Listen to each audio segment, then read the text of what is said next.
I live right now? Can somebody confirm that they hear me?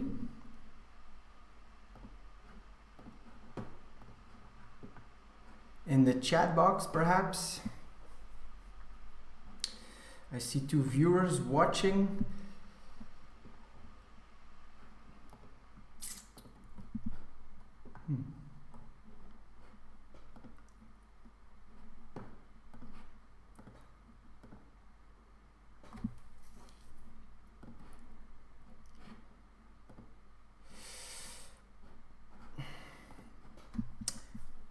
Hey, you can hear me?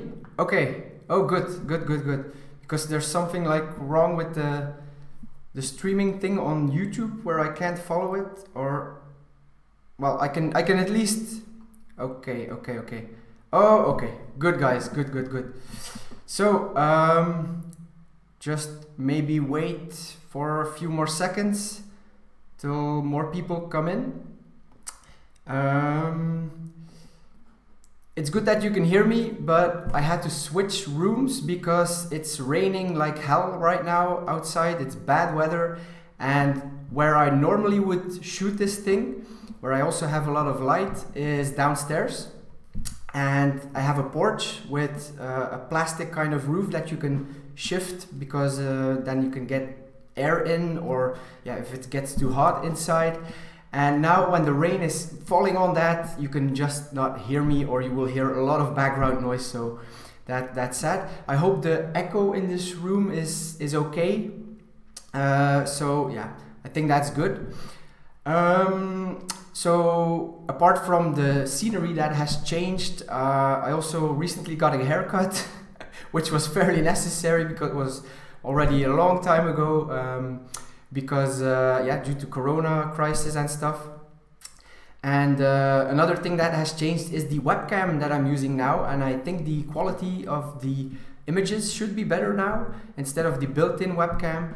So I hope these features are good for you. Also, the scene that you can see on the live broadcast has changed. I've added some cool features, I think, with some text moving and stuff. Kind of looks like more professional, let's say. Okay, it will be good for you, for the next one. So in any case, it's being recorded. If you want to rewatch some questions afterwards, or people who can't stay right now, no problem, it will be recorded. And I think there's already a lot of people now, so welcome everyone who's here and who can join actually. So what I'll do in this live stream is go over a few questions of the ones of the list that you sent in beforehand. I'll answer those, and then we'll go to the live chat box where you guys can ask questions, and then I'll see where we get. And dependent on where we get, I can maybe answer additional questions from the list, because there's still a lot more than that. There will be next live sessions as well. A third already is planned. Well, it was planned, but I'll have to replan because I need to be a little bit more adaptable sometimes with my PhD schedule. Like now it's on Sunday. Normally it would have been on Friday, but I had a congress, so maybe I can tell a bit about that also. So to keep up with your scientific field, it's good to address or to attend congresses related to your scientific field.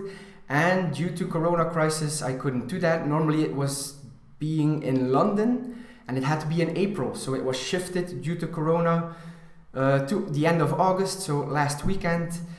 And instead of a physical congress, they decided to make it online. And then it was basically me just sitting in front of the laptop, like listening to webcasts or doing stuff like you guys are doing now, listening to me, but I was listening to very specific scientific talks related to my PhD project. And nonetheless, it was really cool. Hi Alessandro, thanks. So again, welcome everyone. Without further ado, I'd say let's dig into it. Again, I'm recording this. If you can't stay for a while and then you have to leave, no problem. It will be published and it will have timestamps, so this can act as a sort of guide for anyone who is looking to study biomed or anything else. So without further ado, first some water. All that talking.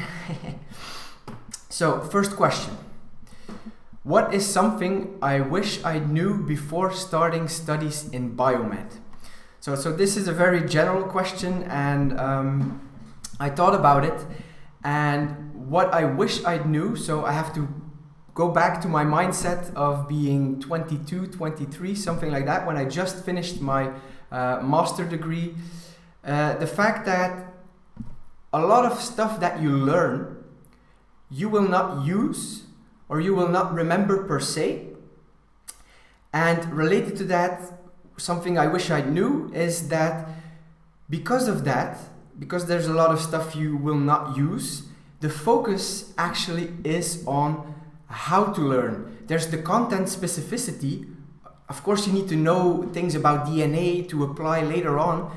But another thing is that you should learn how to learn. And that is a big one, because actually if you're going to university and you have to process that amount of data and knowledge, and you need to get that into your head for exams and then pour it out on paper on the exams or orally, the amount that you're processing, the road going to that, how you do that, that is very important also. Because later in life, in your career, imagine you get a project at your pharmaceutical company or for your PhD project. The goal is to rapidly get acquainted with a subject, and the faster you can do that, because you're trained in how to process information, the faster you can do that, like with structured notes and stuff. You have a text or an article, and then you carefully write down everything and you make links and stuff like that. That is learning how to learn, learning how to see structures and making links and associations. That is something that is, I think, understressed when you're going into any university degree. So also relevant for Biomed. And related to that then, of course, I would say once you get in your, let's say, third year undergrad, or you go to your first master's, the goal is to like integrate all the prior knowledge. So you need to make associations. If you're in your internship and you have to do cell culture, and then you see this flask, and the PhD student who's guiding you just says, well, you need to pour this with this because it says so in the protocol. Actively start thinking, why am I pouring this particular medium on those cells? What's in there? There's a buffer in there. Why is it seeing red? Why is there a red color? That's like related to the pH and stuff. And that's where the highly theoretical parts from earlier get integrated in practice. And that is something that you should consider during your studies. So that is one of the favorite videos. Very reassured. Okay, sure. These are questions. You came in a little bit later, so I'm going over questions now that I put in an outline, and then later I will go to your questions in the chat box, okay? So, and never mind, it's being recorded, so you can rewatch if you missed anything beforehand.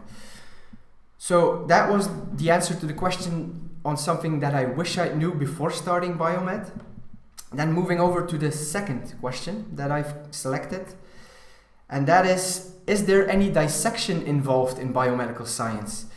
So maybe I also try to maybe prioritize. It's only 7 questions from the outline before we switch to the chat box. I picked some of the questions that maybe are very relevant for people who are still looking into getting into Biomed the coming academic year. So people who are looking to study that or still doubting whether pharmacy or anything like that. And with questions related also to the job part, that's also something very interesting to know before you start your studies, of course. And that's the reason why I'm doing this whole channel and stuff around it, like these live streams. So, Adrian, cool, 4 a.m. Thanks for the support, guys. You should get some sleep too. Yeah, it's always fun to see people you know on YouTube that are here to support, like in last stream, and yeah, I gave them shout outs. So again, I'll give them right now. If you're interested in biomedical topics that are discussed, go see Life Lab Learner. If you're interested in PhD related stuff that I'm also doing, but these people also go in depth, go see David Scully, go see Vera from PhD Coffee Time. And if you're interested in biomedical engineering, go check out the BME Life. Shout out. Cool. Just a quick one. What do you think about the streaming setup? I kind of like did research and made things move and stuff, so I hope this is fine. Moving on to the second question. So, is there any dissection involved in biomedical science? And the answer is yes, and the answer is dependent on also in which year you're at. Let me give an example with my courses. I had to dissect a rat and a frog in the second year of Biomed, and not directly dissect myself, but in anatomy, also in the second year, we had to, this is a bit, so if people die, if people pass, some people have the option to give their body to science, and then mostly this will be for educational purposes. So this is a bit macabre, but it's part of the training, and also for medical students. In anatomy class, we didn't have to dissect it ourselves, but there were, like in the basement somewhere, there's this, big bowls with formaldehyde where body parts are stored, and the professors take them out and then show you certain anatomical structures. And there's big sinks with like floating heads in there. And that's just the way it is, because that's how you learn real life anatomy. You can do so much on 3D structures, and I think this is more being incorporated, where you have 3D models on your computer where you can go in. But on a picture in a book, you don't have the 3D inside, so that's a bit necessary. On the dissection part, like opening up a rat and identifying a dead rat, just to be safe, a euthanized rat who didn't suffer, also just to be safe. You had to make sure you recognize the organs, also the same in a frog. There's a big chance if you're doing biomedical science that you will work with animal models later on. I work with mice now, and once the experiment on mice has finished, I have to euthanize them and sacrifice them and harvest organs. So that is also dissection. And dependent on what you end up in Biomed, you could be working with cell lines only, or you could be working with bioinformatics and databases and not work with animals, or with MRI scanners or anything like that. So during your study course, most likely you will dissect some sort of animal, but doesn't mean that you will be involved in dissecting all the time in your later career or anything. No problem, Josh, no problem. Oh, cool. Cool. I'm kind of switching to the chat box to see any cool comments in the meanwhile. So thanks everyone for being here again, even though it's only 7 people. I don't care. I mean, if I can help you in some sort of way, that's cool. So moving on to the third question that I had selected. Is there any physics involved in biomedical science? Yes, there is. And again, dependent on your specific university and how it is structured, you will have either more applied physics or maybe get a full recap in year 1, like I had in my first year course. So my first year course was very theoretical. It was a recap of almost anything chemistry, biology and physics and a bit mathematics related that you see in high school or secondary school if you're from the UK. And the physics course was like, oh damn, you had like mechanics, optics, hydrofluidics, I tend to forget a lot of this stuff, how a microscope works, so this is optics. And it's also very applied, electrics, of course, electronics, but dependent on which course you will end up in, perhaps you will have a course which says biological physics or biophysics or applied physics in biological context, something like that. Would you need more or less physics in something? Well, I mean, if you're using a microscope with a certain magnification and how the lenses work, it's best that you know a bit how what the principle is behind it, how it technically works. Anything with spectral things, optics, like the visible spectrum of colors. If you know at which wavelength something excites and is fluorescent, you will use dyes, for instance, in Western blots, or if you don't have anything, if you don't know what these terms mean, you will get around to see these terms somewhere in your courses, or you can Google them. These are analytical techniques for studying cells or proteins or this. If you're so long in so long, I'm not that old or not that, I do have experience, of course, because I'm 30 and I've been in Biomed with the studies from 18 years old. So these terms tend to become normal to you, and you say things like Western blot or RNA sequencing or this and that.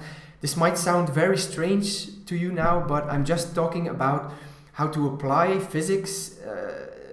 The principles will come back in some sort of form. If you're using dyes, you need to know spectral properties with the wavelengths and stuff. So that is how physics is involved in Biomed and can be involved. And yeah, it could be that later in your career you won't use that much physics, but that depends where you will end up in with your career, and there's plenty of options. One more example where physics would be very, very relevant is if you go into the radiation sciences. Then you're going into, PET scan stuff, or radio ablation therapy for removing tumors. There you need to know how this works with nuclear decay. So there the physics or nuclear chain reaction, you need to know about radiation there. So that is a highly physical thing. So physics are very relevant there. Moving on, quickly check the comments section.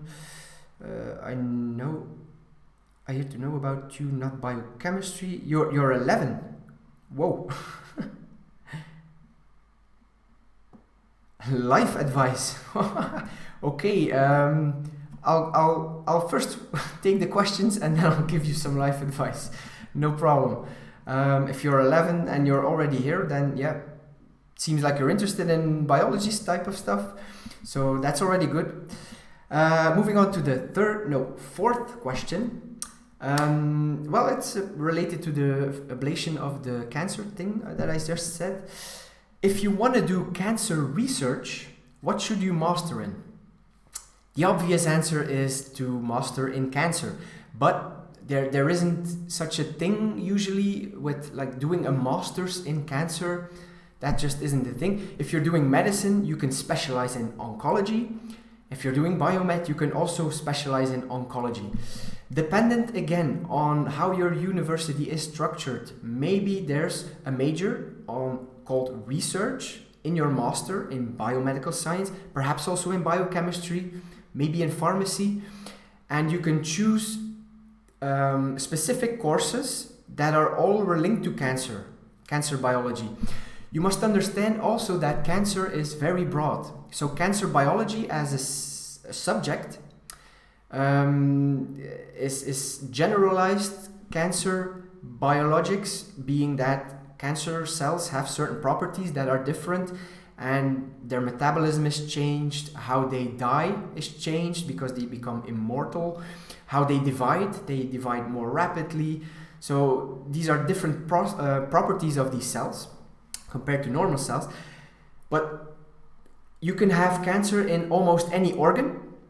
And related to that, if you pick, for instance, a medical field where you go into gastroenterology and you're interested in the liver and in the gut, and you can have, so physicians working in that field, they have to deal with infectious diseases of that organ. So in the case of the liver, for hepatitis A and B, they can cope with metabolic toxic effects like a cirrhotic liver. I'm giving examples from my field now. A cirrhotic liver by drinking too much or having too much fatty food over a long period of time, which can then in the end lead to cirrhosis, and complicated with that, you can get cancer because it's a prolonged inflammatory state.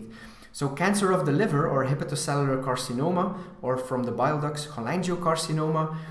So that's a part of cancer oncology in a specific organ. So then you're actually related in or busy working in the field of hepatology and oncology.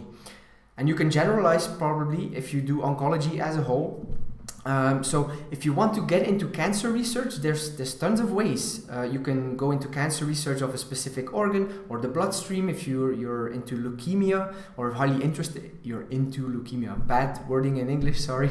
No one is into leukemia. Interested in studying leukemia in order to find some treatments or cures. You know what I mean? So definitely check out the courses in the master. And pick a project related to cancer research then, if you're interested in taking that. Okay. Already 10 people, cool. What should I say now is that... okay, 5th question. This question I had recently also. Can you become a PA with a biomed degree? And I had to look that up. So PA is physician's assistant. And I had to look that up because I didn't know what exactly a physician assistant does. Because in Belgium and in the Netherlands, in the northern, the northern neighbors, let's say, it's almost unknown. There's relatively few people that study to become a physician's assistant. Now, what I do know, if I translate physician's assistant literally to Dutch, it's doctor assistent, and basically anyone going into med school here, at a certain point you become like a doctor assistant, working under someone who is working under a doctor who is well, let's say he has the final approval in the decisions of the diagnosis or treatment, and the doctor assistant, so the physician assistant, is more doing the routine type of diagnosis or giving treatments. So they're not an MD yet, and if you're a PA, that's something I found on doing research on the internet. If you're a PA, you're not an MD, you're kind of below that. So the big question is, can you become a PA with a biomed degree? Not directly, because a PA is still something medical and you need a license to practice. So it can be regarded as going through a biomed degree undergrad as a pre-med program that many people do to get into medical school. So that will be the ramp up towards becoming a PA, but you cannot be a PA with just an undergrad in biomedical science. So that's something that I need to stress, because a lot of people, it is what it is. A lot of people do biomedical science to become a doctor later on. I know plenty of examples from my own situation. But then again, there's also that portion of people who directly knew that they were into research, maybe interested in biotech industry, pharma industry, and were meant to do research in a lab and not become a doctor. I'm one of those. So that kind of puts a bit the people like me or the researchers a bit in the shadow of anyone who is going to med school, and they say then sometimes that biomed is the trash can of medicine, and I totally disagree, and that's why I'm doing this whole thing also, to amp up the image a bit of biomedical science related to that, because how I see it is that you cannot get new medicine or new drug targets if there are no biomedical researchers working on finding new drug targets or developing new drugs with the pharmaceutical industry. I mean, the whole healthcare section, even nurses and doing public health and all, I see this as one big group, and we're all trying to improve patients' lives, and that's how I see it, not hierarchical, but all people working together. Okay, that's a bit digressing, but just to get my point clear. Then a second question, also one that I got recently, so that's why I'm posing this here. I think these questions came from people that are still looking to get into biomed and want to know about their future job options. Can you become a forensic scientist with a biomedical degree? And I had to look that up also because back in my day, you couldn't. So I'm talking, I graduated in 2012, and I remember that to become a forensic scientist, there was courses specifically on that in the Netherlands, up north.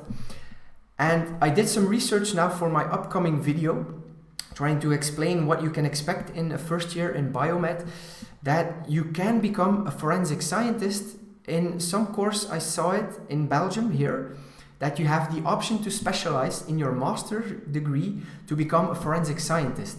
And then I did some further research in, like, for instance, UK or US, and there then you have specific courses directly focused on becoming a forensic scientist.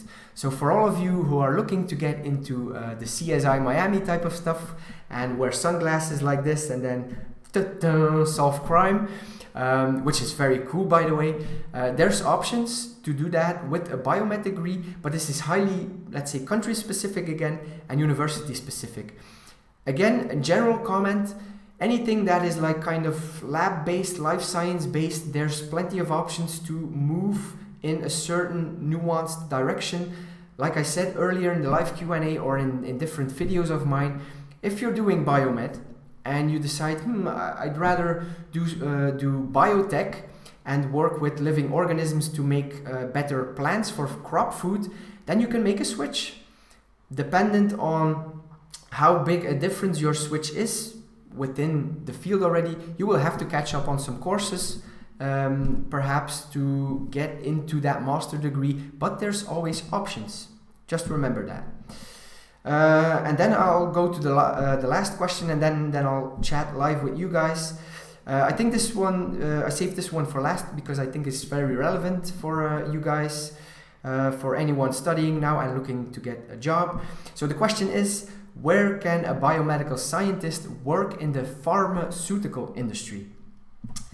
And there are plenty of options, but let me first elaborate a bit and put bio in brackets before pharmaceutical, biopharmaceutical companies. So biopharmaceutical companies mostly apply, let's say, medical biotechnology, perhaps.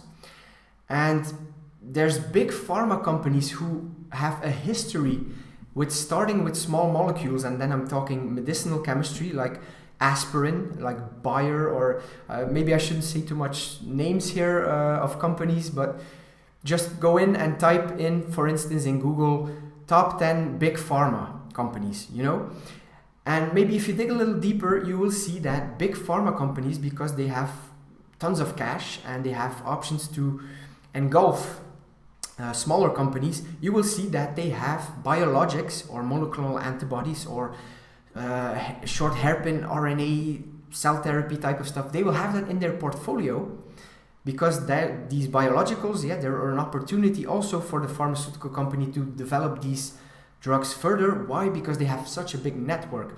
So I'll maybe do a live stream on the whole biopharmaceutical thing. I said I'd do a video on that too also, because this is very relevant for people trying to get a job, get some insights on how biopharma works. So where can you then work as a biomedical scientist? So first of all, there's R&D, and you will be mostly trained for that to do research. I did a job in an R&D department as a research associate. So basically that was being in the lab, but not as much as a lab technician. There's a bit more involved in the sense that you get involved also in the assay design. Maybe if you're good enough and they let you, you can keep up the tables with the data. So there's options to do more. So it's not just blindly, here's the assay, here's the protocol, do this, and then here's the results and then finish. No, it's a bit more involved. So that's very cool about this position. So R&D is one thing. So also dependent on which level you graduate, Bachelor of Science, Master of Science, or PhD, you will also have different options to work as a job role in the pharmaceutical industry. Other options are quality control, chemistry and manufacturing, where you more manufacture the biologics, sales, clinical department. And then even if you're interested in like things with patents and stuff, and maybe you follow some courses on legal things within biopharmaceuticals, then you can get into the more tech transfer, legal type of thing. How about this is like, if you take the pharmaceutical industry, people use machines that come from suppliers to develop drugs. How about that you could also get a job in the suppliers of those machines or consumables that pharma uses? the life science field. That's also an option for biomed graduates. So for instance, if you're now in the lab somewhere and doing your internship, what I recommend is if you use your reagents in the fridge or in the cell culture thing, try to look up some brands that you see on the vials or on the antibodies or anything. These are brands that deliver consumables or machines or equipment to the life science industry, research, pharmaceutical, whatever. Those can be employers for you too. And related to that, some job options would be then also, again, manufacturing those things in R&D or doing research and improving the products. So that's business to business. If you take the pharma industry is a business to consumer, a B2C kind of industry, because the consumer in the end is the patient that you're trying to help. But there's then business to business suppliers or businesses that deliver stuff that the pharmaceutical company needs. So you get my point. It's becoming a big web now. So I highly recommend, if you're in a lab somewhere, look up some names of brands that you see and check out what they what they ask for job descriptions for instance. So I hope this helps. And that was my last question for the outline. And now I'm going to take a sip of water and then check the chat box. We're like a half an hour in. Okay, good.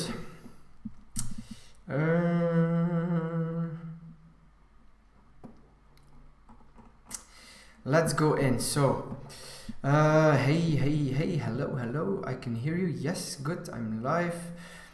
I have been watching your videos for a while and got very reassured. Yeah, okay, that's good, thanks. How to search for jobs. I want to know what jobs I want, but can't find any, in particular placements. Sorry, sorry, that's my stomach with too much coffee that's going. You can't cut out these things when you're alive, so funny. I'm also a bit more at ease now compared to the first time, so you have to kind of like get used to this, like talking to a camera live and realizing you guys are on the other end. You can't find jobs. I mean, have you checked out my video on the job part? I mean, placements, yeah.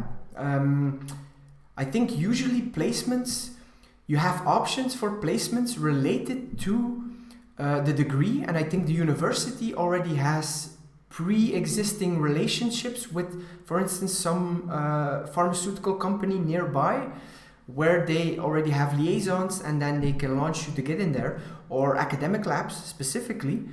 The thing is about finding jobs, you already need to take into account what am I looking for, R&D, sales, marketing. There's plenty of jobs if you look carefully. But if you're from the UK, of course, then if you want to work in an NHS lab, you need this accreditation. That is something that I repeat oh so much on this channel, in this live stream, in my videos. The semantics make it a bit tough for me to explain the difference between medical laboratory scientist and BMS.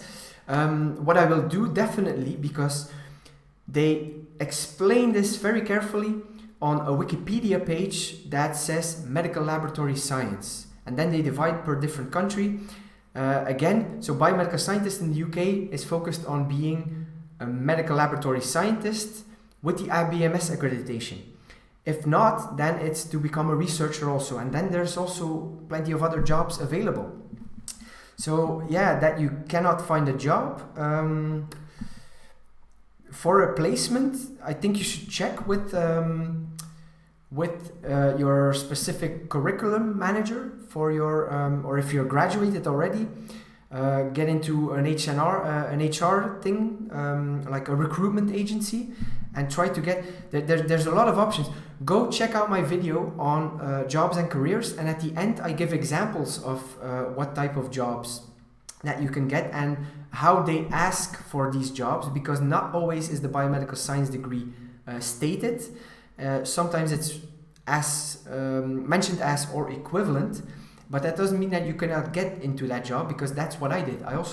My first job in biotech was also stated as or equivalent, because you have the relevant skills.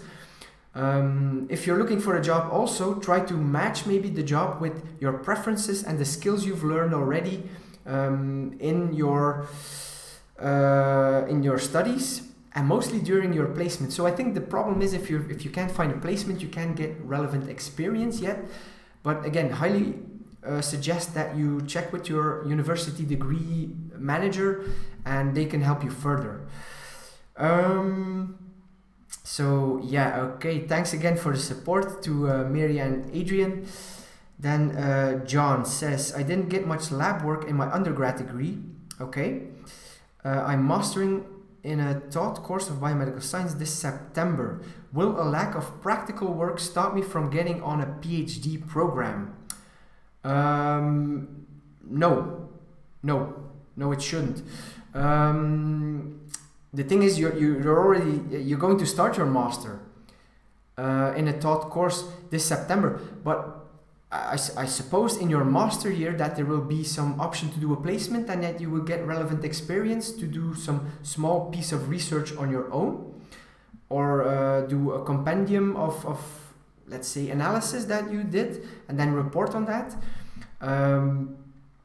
Will that stop you from getting into a PhD program? No. What will be important for applying to a PhD program is your motivation, a certain amount of grades, because yeah, let's face it, if you have to apply for a grant and you only made it like with 50% during your whole undergrad and only had 50% on your master program, you will most likely not be able to pull in a grant. So if you're aiming for doing a PhD, study hard from the beginning.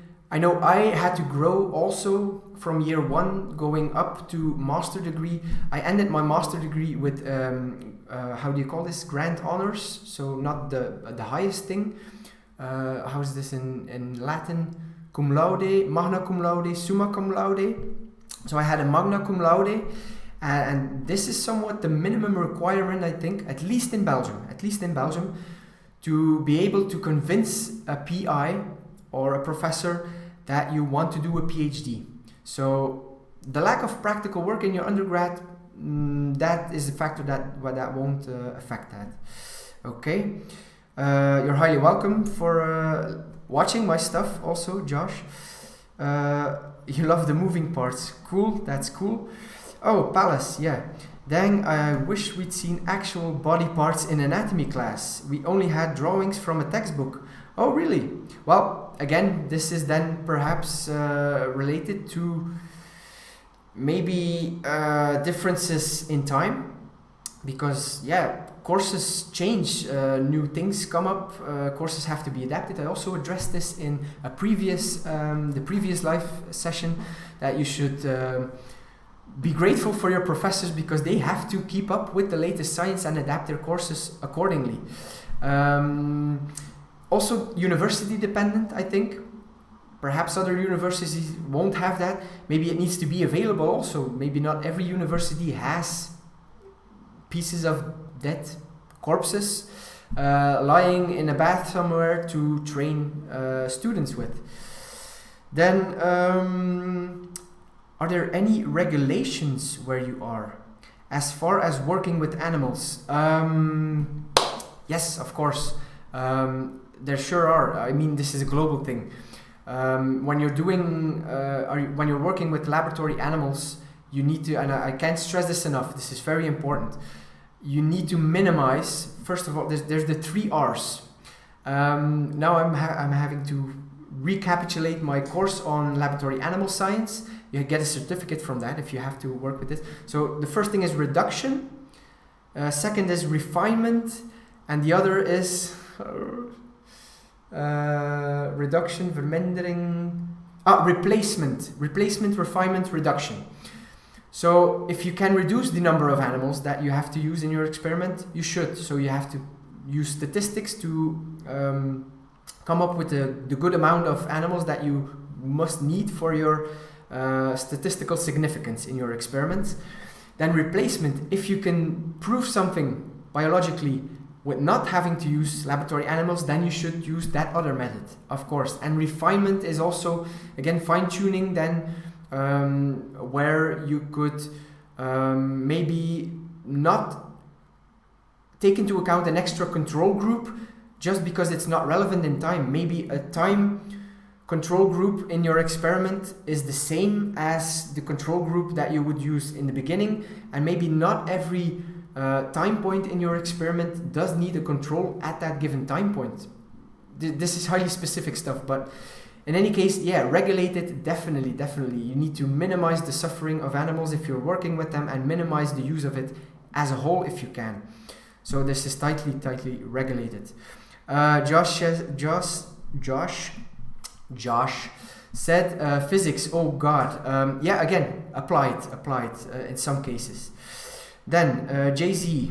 I am considering to study medicine after biomedical science, but it's going to be tough though.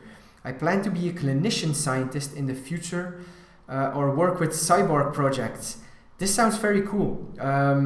Cyborg projects, well, then you get into maybe biomedical engineering. So I'm talking like, you know, these exoskeletons that they are developing, yeah, maybe for the army with the DARPA in the US or anything, or robotic arms for surgery. Has anyone seen the movie Alita Battle Angel? I think that it's with a lot of cyborg stuff in there. It's a really cool movie. So yeah, there's already developments ongoing where they can have robotic arms linked with nerve endings, and then you get the electrical signals going to this arm. This is real sci-fi Terminator type of stuff, and this will be possible in the future. I think if Mary is still watching from the BME live, then yeah, most likely this is her topic. So biomedical engineering. Yeah, this is a very cool topic also because it's healthcare and it's related to biomedical science, because you need, for instance, the insight on how neurons fire to make sure that you get these connections to this robotic arm if you would apply this to patients. If you want to go in that direction, yeah, cool. That would be very cool. Josh said then lots of post-grad pathways to medicine. Yeah, indeed, a lot of post-grad medicine. I think you just need a bachelor's in a relevant field like undergrad in chemistry, biomed, pharmacy perhaps. There's a lot of pre-med options to go into medicine if you're looking for that. So yeah, you can keep pouring in comments and questions. For anyone who came in later now, again, it's being recorded, so you can rewatch the other questions, and I'm going over the chat box right now, so live interaction with you guys. Where was I? I hear to know not about chemistry, so Shashank. Okay, can you give life advice or something like that? Life advice to an 11-year-old. What can I say? So my girlfriend's nephew is 10 years old, I think, and no, 11. Well, the thing is, it's a very smart kid, and he skipped a grade, and he could move already to higher education. Well, I mean, the secondary school, the first year, so you know, related to the age of 11, 12, something like that. What I recommend to that little guy, because recently I took him to the trampoline park, and I'm trying to teach him a backflip, and he can already do a front flip. So what I try to say is that if you want to learn something, be it doing cool stuff at age 11, if it's a skill you're trying to learn, try to break down the skill. You will more easily learn this, and this is for anything. If you're training to do programming in Python, put it in little chunks and analyze a workflow. So maybe you can say, oh, I want to become a biomedical scientist, and that is like 5 years of studying, and that's like a huge mountain. But if you're climbing a mountain, you're taking little steps by steps to get to the top. So instead of seeing the big mountain, you need to take step by step. And if you apply this in almost anything you will do in life, then that mindset like dissecting the skill set that you need or something to get, dissecting how you get to a certain point and cut it into baby steps will improve your progress and will help you understand the skill better. Again, applying this to my girlfriend's nephew who is trying to learn the backflip. If you're doing a backflip, it's applied physics, cool physics in backflips, where you have more momentum if you rotate when you tuck. And if you tuck in and you bring your knees to your chest instead of being elongated, then you will spin faster.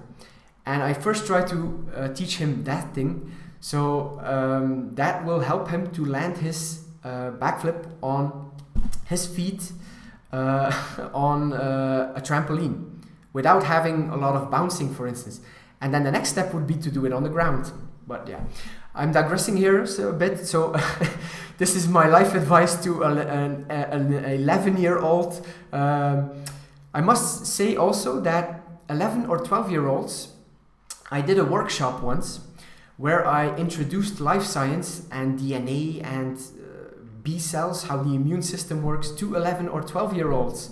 And I was so amazed by how much you guys already know at that age. And I can't remember that I was already so smart and so full of questions at that age that it was mind-blowing. It was really fun to do that, because that was like me standing in front of a classroom with my lab coat on, being like, I even had one little guy calling me professor, and I was like, oh, cool, now I'm a professor already. And that was during my when I still was working at the biotech company. I haven't done it since I started my PhD again, but maybe I will do this again in the future, because else I wouldn't be doing this stuff here, trying to inspire you guys at an older age. And someone of 11 is also watching. It's cool to instill that enthusiasm already at that age if they're interested in biology, chemistry, science, STEM as a whole. Okay, moving further. Hey Kevin, hey there, Sibaram.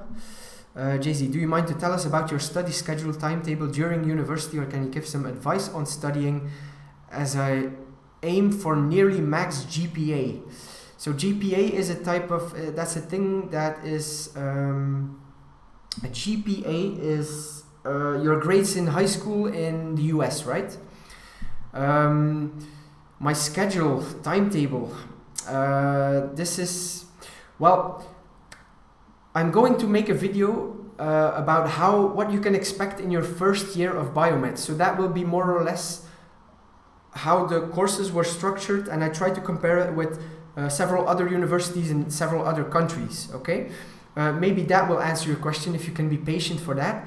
Advice on studying, again, the thing that I just mentioned as life advice, if you're studying, dissect it in smaller chunks. That makes it easier. Try to see associations over big courses or even across courses. If you're in class, then pay attention, because that's half the work already. If you pay attention in class, then you only have to revise it yourself and then maybe memorize.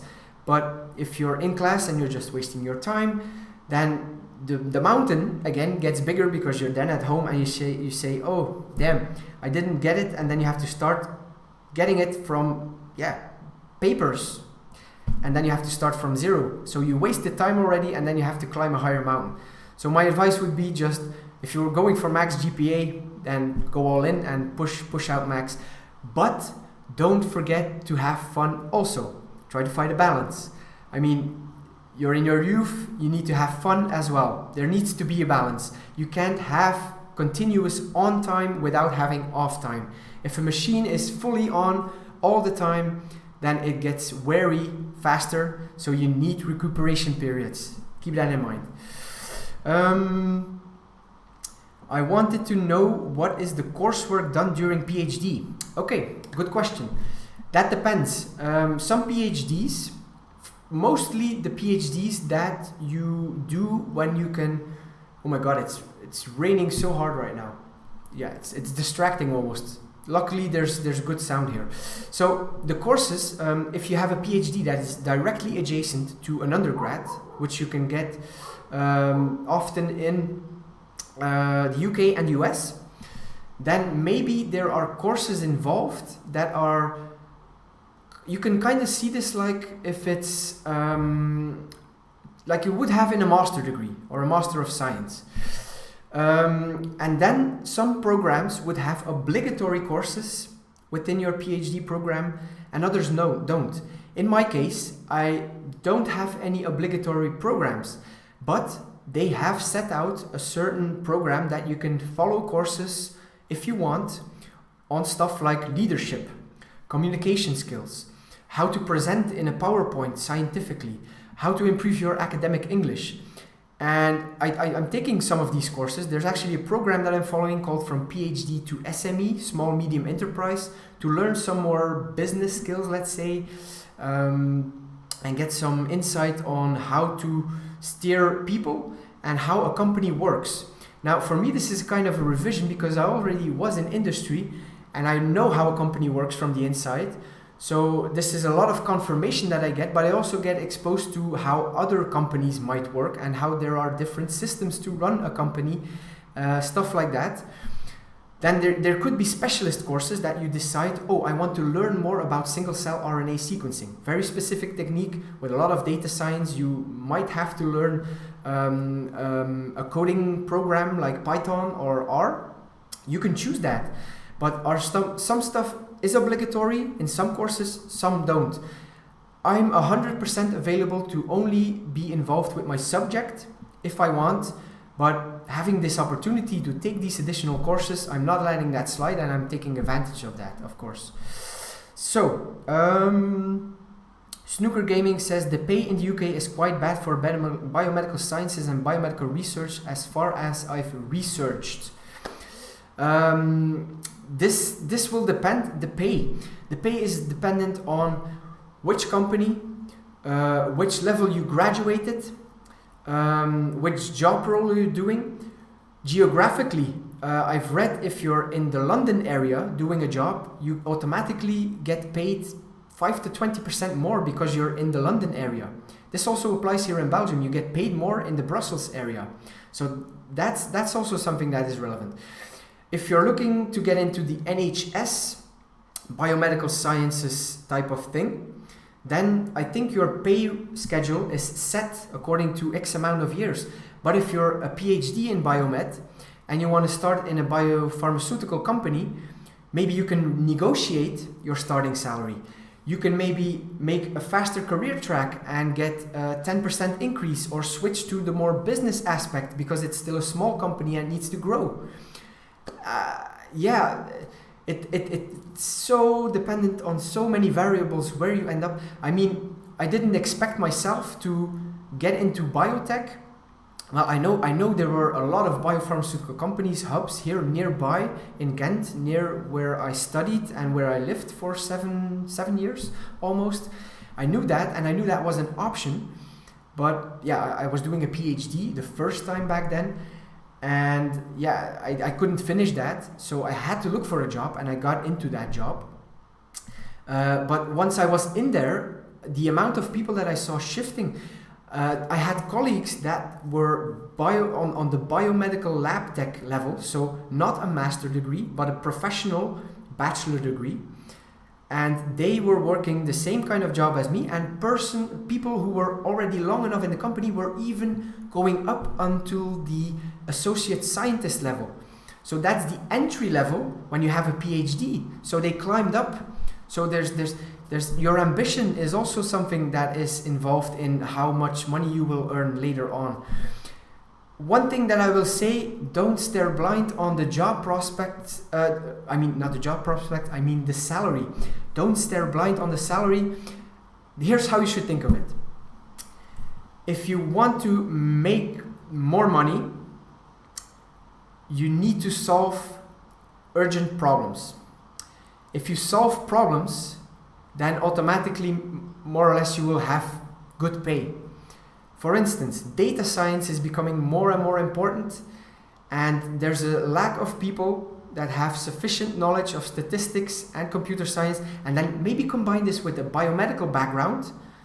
You see what I mean? Then you're combining those skills, there's a lack, And having those skills will solve a lot of problems, because if you can analyze large data sets related to biomedical research or pharmaceutical development, then you will help advance the company faster or help the drug go faster. You will save money.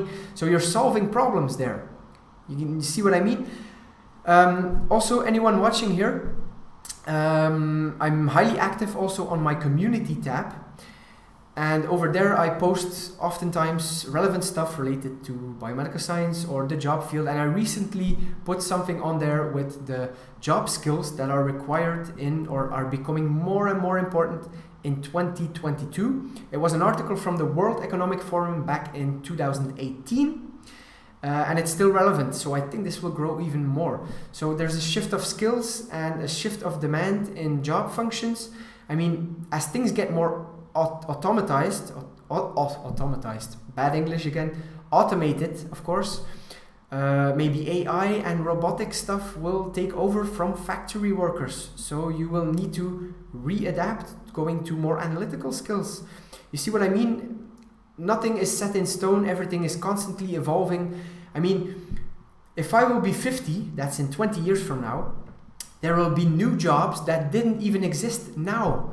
I mean, before Bitcoin, who ever heard of blockchain? Blockchain technology will invade in anything. There's innovation going on in any field. There's new techniques coming. Single-cell RNA sequencing to do research is a fairly recent technique, and it's transforming how we do research and giving us new insights. You see what I mean? So in terms of, pay, I'm digressing again. Try to get skills that solve problems, and then related to that, you will get a decent job. Okay, hope that answers your question. Josh was commenting on that. I think it's just the starting wages. Yeah, could be. Again, related to, if you're in the NHS type of thing, then maybe it's set. You will know already beforehand. If you're 20 years into that job, you will know how much you will earn after 20 years. But who knows, if you're in a biotech industry and you switch careers, going side to side or going from company to company, then you might get more pay. Could be. Hi Salim, the pay goes up dramatically to senior positions. Again, yes. Snooker game, not sure if it does rise. Couldn't find anything over 45,000. So in the UK, was it? No. 45k, could be. But then maybe it's a starting salary. Again, this will depend also. I think the US, the starting salaries are higher. There's country-specific differences also, so always take what I say into your country-specific context, because I'm in Belgium and certain things about taxes and stuff might not apply in your country. See what I mean? I mean, the biomedical scientist job role semantics, it's more clearly delineated here compared to the UK. That's why I have so much problems trying to generalize the difference between biomedical science and medical laboratory science for the UK people. And I know there's a lot of people from the UK watching because I'm doing this in English. Because a lot of people in Belgium here, especially in the Flemish and Brussels region, we grew up with a lot of English, so we understand. So I thought, why not directly do it in English and get my public, my audience, get it more broad, okay? So, problem is COVID-19, says Josh. They said they can't promise us lab work. Yeah, could be. COVID-19 will definitely put some difficulties to find a job now. That is something no one has seen upfront to come around this virus. I think a lot of people will want to become virologists now. I will also make a video on that. Hi. Yeah. Where was I? I kind of shifted. Yeah, I also got a 2.1 undergrad distinction in my undergrad, aiming for a distinction. Oh yeah, of course. Yeah, you should. Thanks, no problem. Hi Ahmed. How important are factors like study time, grades, work experience, and additional attended lectures for academia and industry? How important are factors like study time, grades, work experience, and additional attempt for academia or industry? Okay, I get it. Let's imagine you took something in a major in neuroscience, and you were highly involved in MRI scans and EEGs, so techniques where you map certain brain activity regions. That is something that you can do as a biomedical, but then you maybe weren't as involved in like maybe that was the majority, and then you had a small part in your project or somewhere during your courses where you culture cells or neurons in a flask in vitro, and where you analyze protein expression or DNA expression or some sort, and maybe that was minor compared to where you try to map the activity of some things. Let's say you're at the end then of your studies and you're saying, oh, I want to work in this biopharmaceutical company somewhere where they do a lot of cell culture and thing. You can leverage the fact that you did cell culture, but what would be stopping you from taking free electives on courses maybe related than technically on doing cell culture and that type of stuff, to strengthen your skills, to highlight that in your job application. I'm of the principle that you should take as many opportunities as you can, but it still needs to be, I mean, don't overwork in the sense that you cannot handle it anymore. You need to know yourself a bit on what you can handle and act accordingly. The reason that I read a lot of books now, I'm trying to optimize my time. I'm still doing this, and I'm doing a PhD, and the PhD is going good. Some people drown in a PhD. The thing is, my time, personally, I do sports also a lot, but I barely watch things like Netflix or TV. If I get home, I start doing reading again on other type of things. Maybe going generalist, I'm a generalist. I try to read on finances or biotech stocks or investment or anything. Try to be broad. So take everything you can, as much as is possible for you. Does that impact what you can do in industry or academia? You need to match your skills with where you want to go into. Try to balance that. It might be that you do a project in your master years and it's not related to what you want to do later on. That could be.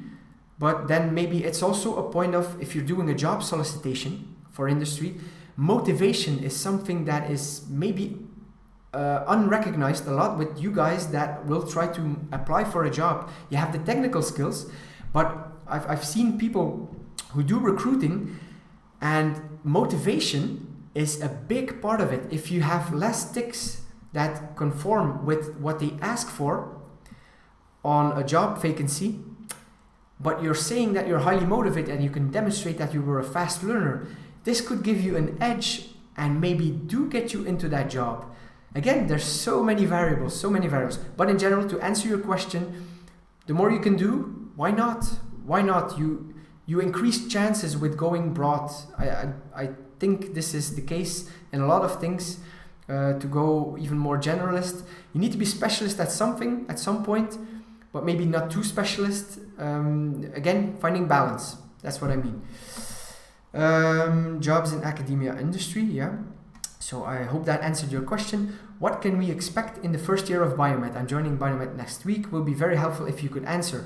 I will release a video on that very soon. That's the next video I'm working on, so I'm not going to answer it here.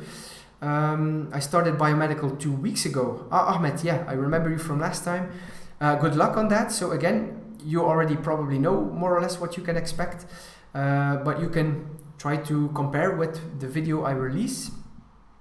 First year, so K05 Chi. In my first years of Biomed University, the focus has been on important basics, electromagnetism, chemistry, mechanics, math, physics and stuff. Yeah, cool. Yeah, that's how it should be. Hi there, Atman. Oh, damn. Sorry if I pronounce names bad. I'm talking already a long time again. Maybe with a more wet throat I can pronounce it better. I'm going to try here. Atmanand Tripathi. Hi there. can you compare the PhD programs in USA and Europe? Again, dependent. It depends.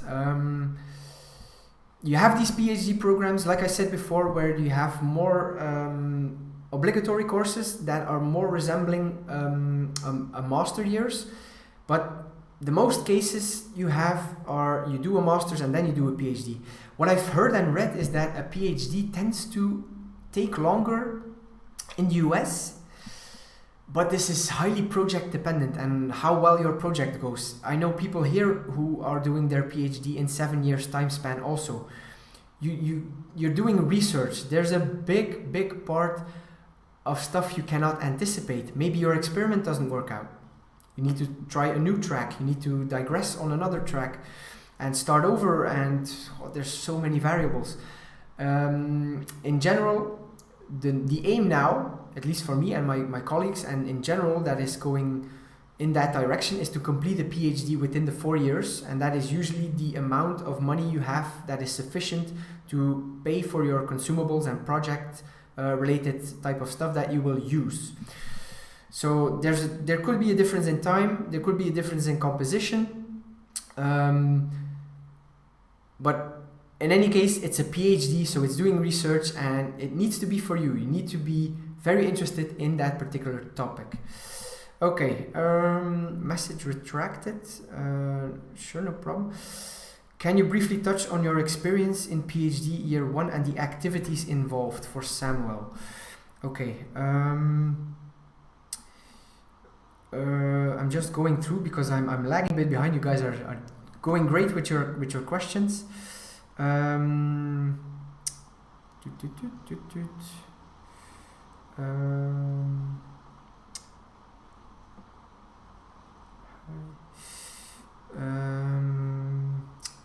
So briefly touch, yeah, okay. I'm going to answer that one first. Briefly touch on my experiences. Well, my experiences was, first of all, I had a bit of a delay with administration, which made it not possible for me to enroll in those courses that I mentioned earlier. Those courses that were, let's say, additional, so not obligatory. That was something that I stressed a lot about, because I could have do that part already. What was also involved is in setting up experiments. So not doing the actual experiments, but first a bit of training, first a bit of setup on how the experiment should look like.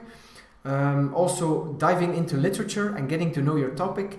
That was the biggest part of my first year in Biomed, in doing my biomedical PhD program.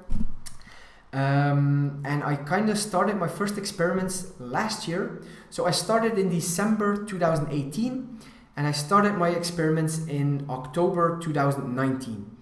There's also holidays in between, and you know, yeah, that was my first year more or less. So Atmanda, I think you're gone already. Yeah, sorry, I think you guys need to leave. No problem, you can rewatch because it's being recorded. Okay, so we're already over 1 hour now. I see the sub count is, the watch count is dropping.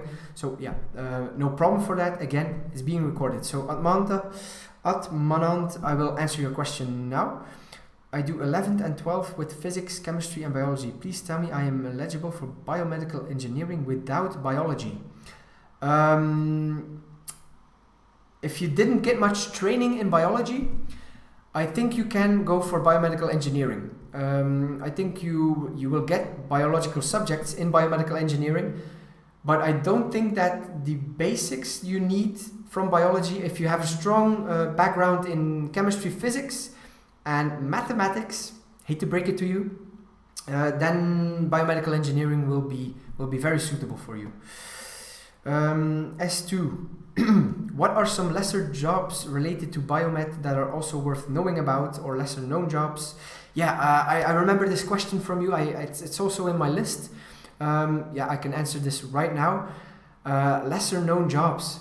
I can give one example. I will digress on this. Maybe release a video on that as well. But yeah, like I said, for instance, you don't know where your career can take you.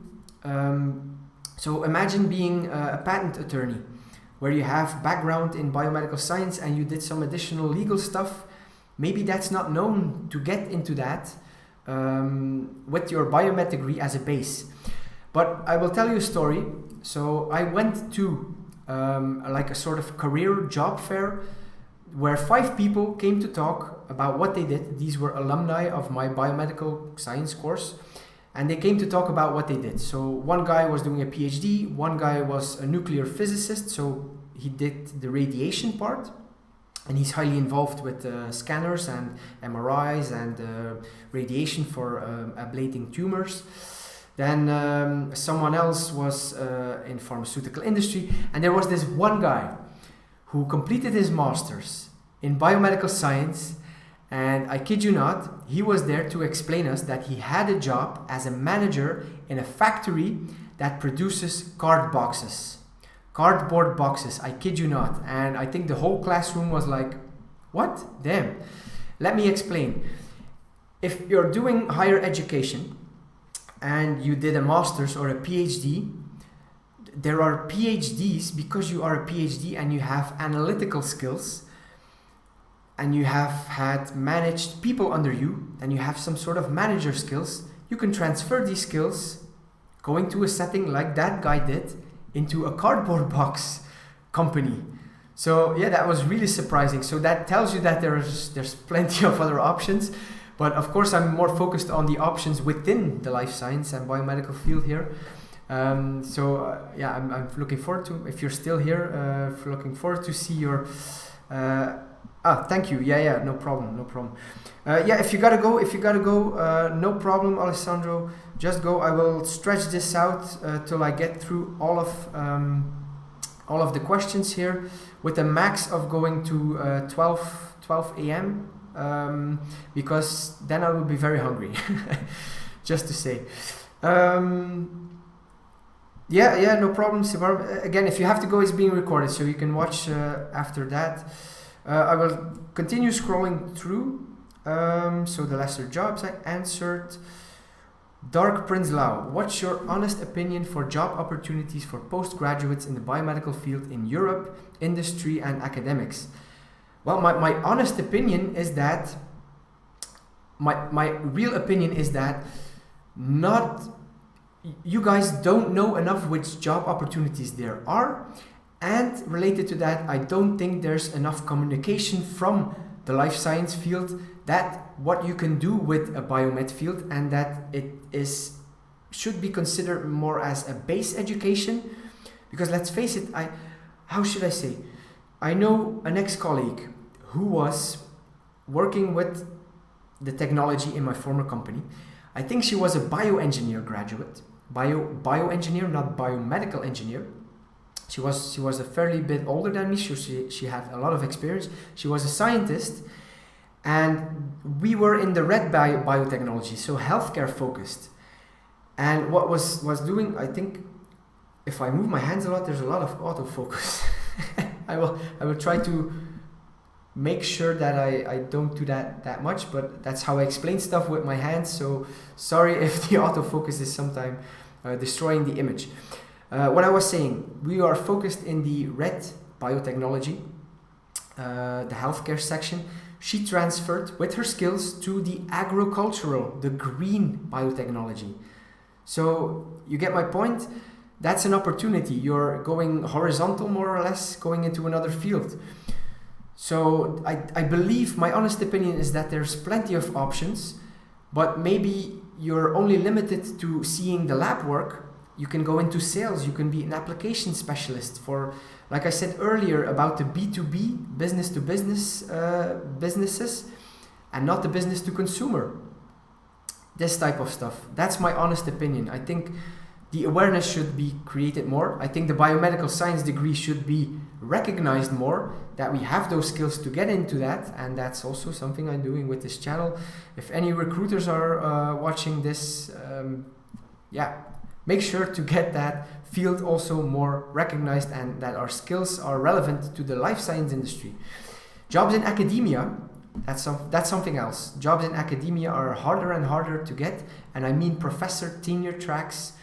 this is getting increasingly harder to get into because there's an overload of PhDs and not enough professor positions.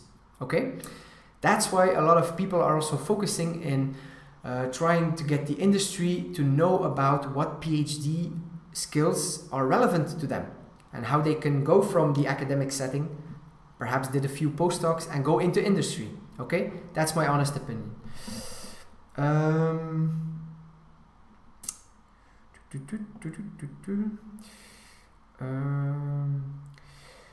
Hi Kevin, what's your honest opinion? Oh, sorry, yeah, I just read that one.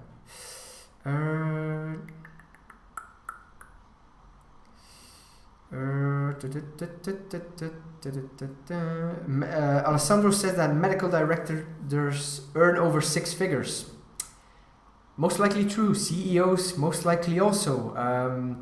But yeah, it's a long way to get to that point, perhaps. So for that, you should be patient, very ambitious, and you will probably have to study a bit on the side or in your free time to get acquainted with other stuff like economics, maybe some finance, some business skills.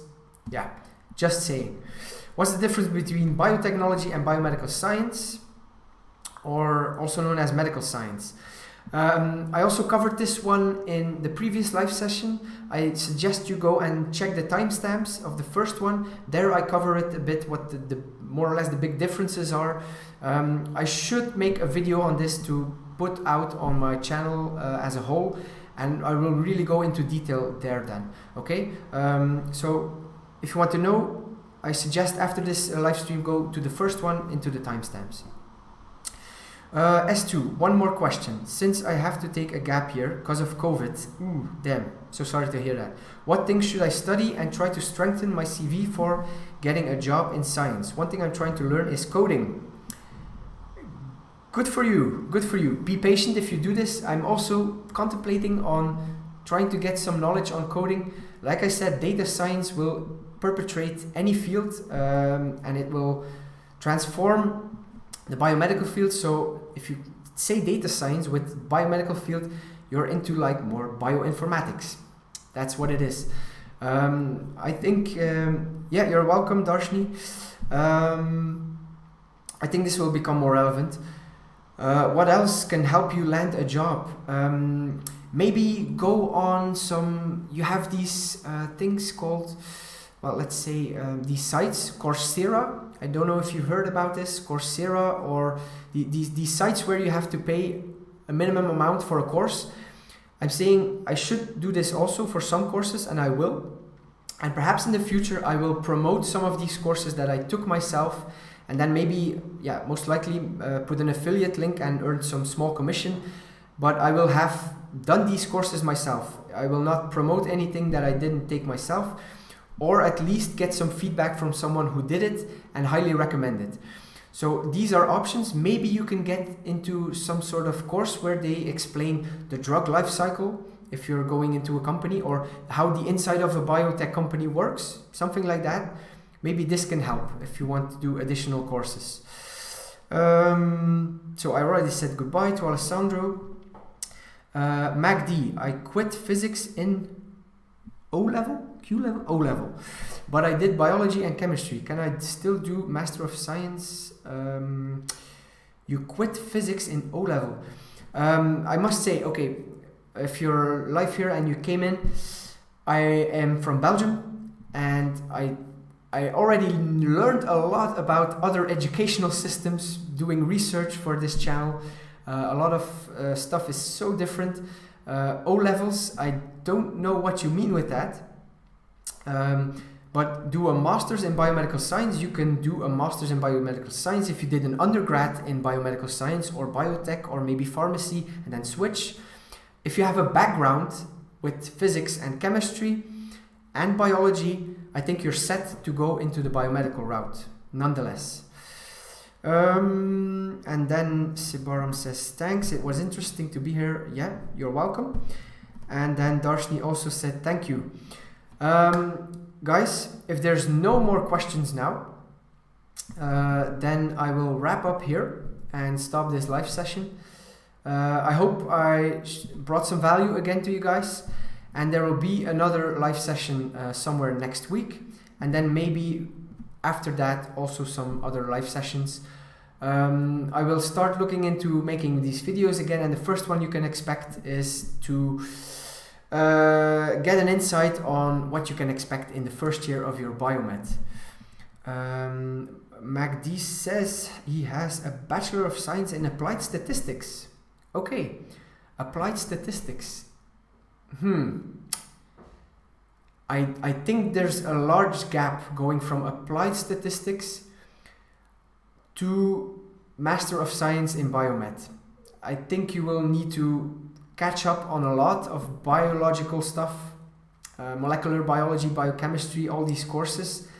I think you should check the requirements, the entry requirements for your Master of Science in Biomed in your specific university.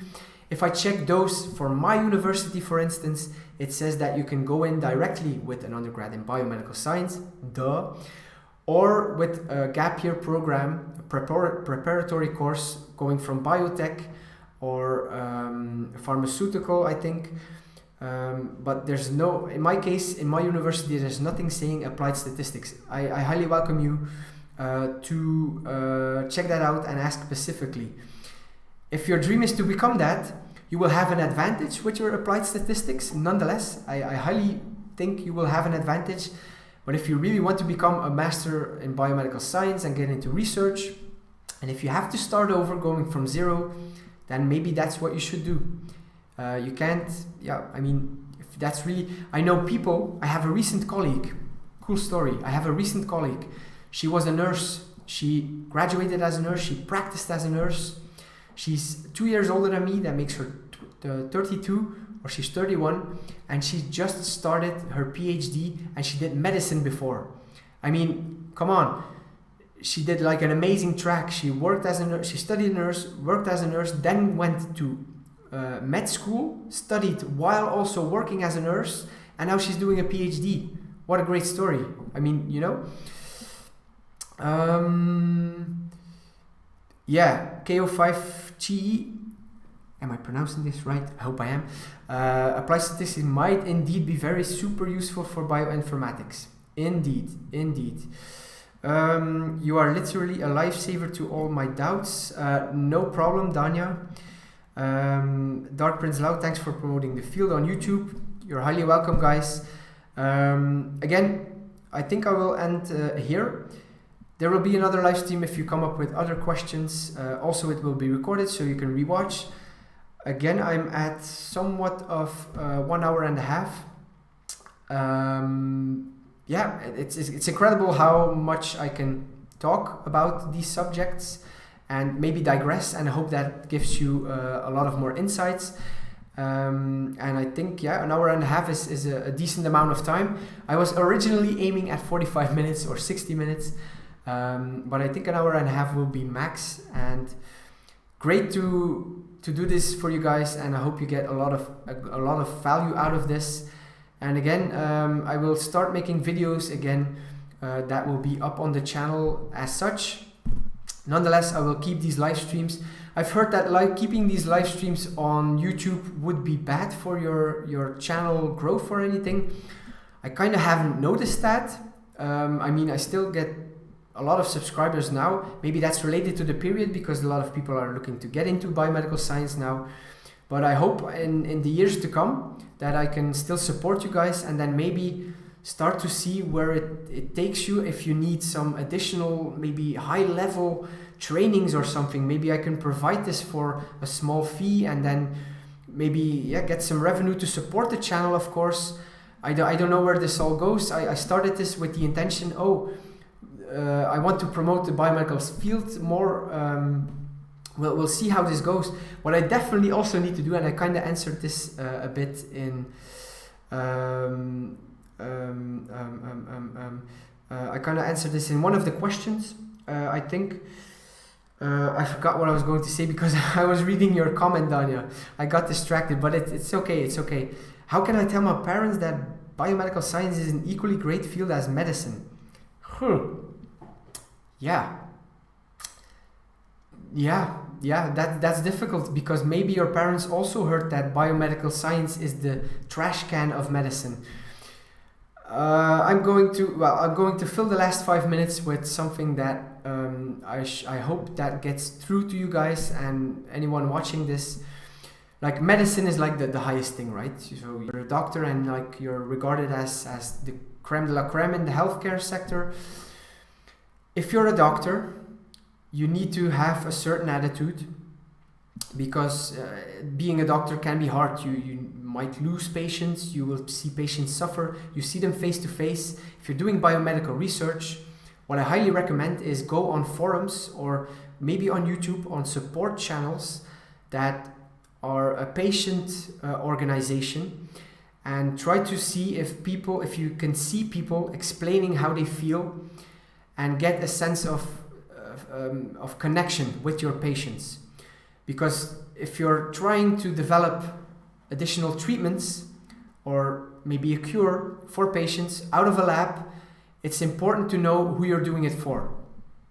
Alessandro, you're back. Yeah, below medicine, I know. It's just as prestigious, yeah, because you can get into pharmaceutical industry. And so again, taking back on my point, if you're doing medicine, you need a certain amount of character to handle with patients. It's different. What you get is perhaps, not always, because yeah, if patients die and you lose them, you don't get satisfaction. So my point will be, if you can cure patients and help them with their health, you can have an instant satisfaction. Okay, I helped this patient. If you're doing biomedical research or pharmaceutical development and you're trying to find a cure, research takes a lot of time, even in the clinic. You can be an MD and do research also in the clinic or somewhere else, whatever. But the drug life cycle, like I mentioned also in the last one, definitely check that out, how this works. The drug life cycle or the pharmaceutical development cycle, it's a long process. What I'm saying is that you can do discoveries as a biomedical researcher that you worked on for 4 years and that will never end up in a patient. You must realize this. You can work for X amount of years and doing 4 projects in a pharmaceutical development thing. You can do a career that takes 15 years and maybe nothing will get into patients, nothing will have helped. So that is maybe sad, but it requires you to cope with this aspect of ambiguity, that you don't know what will do, what something will do that you discover. You might have something very promising, a very promising drug target, but maybe you get stuck somewhere in the clinical trials because someone did something wrong along the way and the drug molecule made sure that people died in the clinical trial. This can happen. Hopefully not, because it's very legally restricted and stuff. So my point being is that it takes maybe a certain different attitude if you're a researcher and you're in research or pharmaceutical development compared to a doctor. You have to think more long-term, even more long-term. Again, if there's no biomedical researchers or pharmaceutical development trying to come up with medicine or therapies or cures, then there's no new things for doctors. Doctors now have an arsenal of pharmaceuticals that they can apply that work, but maybe it can be fine-tuned. Maybe there's a subgroup of patients that don't respond to that particular drug, maybe only in 60%. Then what are you going to do with the 30% that doesn't respond? This requires more research, maybe clinical, maybe you have to go back all the way to the biology. You see what I mean? That's the nuance. And I think it's equally noble and even hard to live in that ambiguity as a researcher or being in pharmaceutical development compared to a doctor. I mean, nurses, it's the year of the nurse also, just to say it's 2020, year of the nurse. I mean, these people have to deal with a lot of shit too. Oh, I swear. I don't know if this can be done on live stream, but anyway, beep. You see what I mean? I see the healthcare sector as a whole. We're all working together, and yeah, medicine and being a lawyer or an engineer is considered prestigious, but yeah, to me, you all need each other. You all need each other. We're all fighting the same cause, trying to improve patients' lives. That's how I see it. And now it's 12 o'clock and I will end up with that. And I hope that answered your question a bit. Many diagnoses can be done. Yeah, that's true. With, but that's done with biomedical scientists in the UK, for instance, and medical laboratory science. So again, yeah, I kind of like forgot these people. I was talking from a context of my perspective, being the research pharmaceutical development company, biotech. Again, yeah, if doctors order blood tests and there's no medical laboratory scientists doing these tests, then how is the doctor going to diagnose his patients? See what I mean? It's interdependent. That's true, yeah. Biomed field, you often work in the background of the medical field, yeah, and you need to understand the medical field as well. The only thing I could tell my parents is that I can help find a cure to many diseases, diagnosis from the beginning. My ambition was to do research, but it's hard to explain. I'm going to finish with this. You can still get into research with a degree in medicine also. Maybe that's something you haven't considered, but I have a colleague now who did his undergrad in medicine and his master's, but who will not practice as an MD, not as a doctor. He will perform research. He is focused on doing the research. That's also an option. You have MD PhDs who do clinical research, who do both. There's options, but it's very, very stressful and it takes up a lot of time if you're doing and research and being in the clinic handling patients. Then I think research will be your hobby compared to what your job is and still seeing patients. It depends on the person who does this thing and how his workload is divided. But in general, I mean, an MD degree is not always superior to having a PhD degree only, perhaps. Check out my video on medical science liaison. You will see there that they're actually more going into the pool of PhDs to fish out medical science liaison job fulfillments. Okay. Hello, I'm doing non-accredited degree in biomedical science. Does it have no value? No, it doesn't. Okay, I'm going to finish up with that one. Does it have no value? No, it doesn't. The fact that it's not accredited only means that if you still want to work in a medical lab, doing the NHS routine type of thing, the diagnosis, it will mean that if you did have an accredited degree, that most likely the placement years and the portfolio building is built in and you don't need additional training with the IBMS in the... thanks, yeah, I'm very hungry right now. Within the IBMS. So is it of no value? Of course not. You can go into the research part and then go into all these jobs that I mentioned throughout this channel. There's still plenty of jobs. It indeed has less value if you're really looking to get into that medical lab and you're in the UK. You need accreditation then. And then maybe if you really want to do that, you should start maybe looking at the IBMS site in the UK on how you can get these top-up courses or get placements and build your portfolio and stuff. www.ibms.org. Go visit that. Can anyone do biomedical Bachelor of Science, Life Science and MS in Biomedical Science and still be a biomedical scientist? Yeah, I think you can. If you do, yeah, and usually you can do an undergrad in maybe any related bioscience, life science field, then go into the masters and still of biomedical science and still be a biomedical scientist. Yes, if you mean biomedical scientist, again, as being the UK one that does the routine analysis, you can still do that with a master's, I think. But again, you need the accreditation. No problem, you're welcome.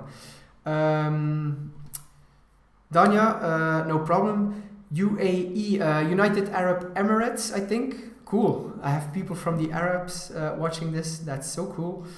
And then I will end here. Okay, guys? Any additional questions will be for the next one. I wish you a very pleasant rest of the weekend. It's Sunday afternoon here, or Sunday noon now. I think if you're somewhere more east, then you will probably be ready for tea or dinner or maybe go to bed. In any case, thank you all so much for watching. I will end this right now. Again, it will be uploaded. It will have timestamps, so I have to rewatch this thing. It will do that on 2 times speed or something. And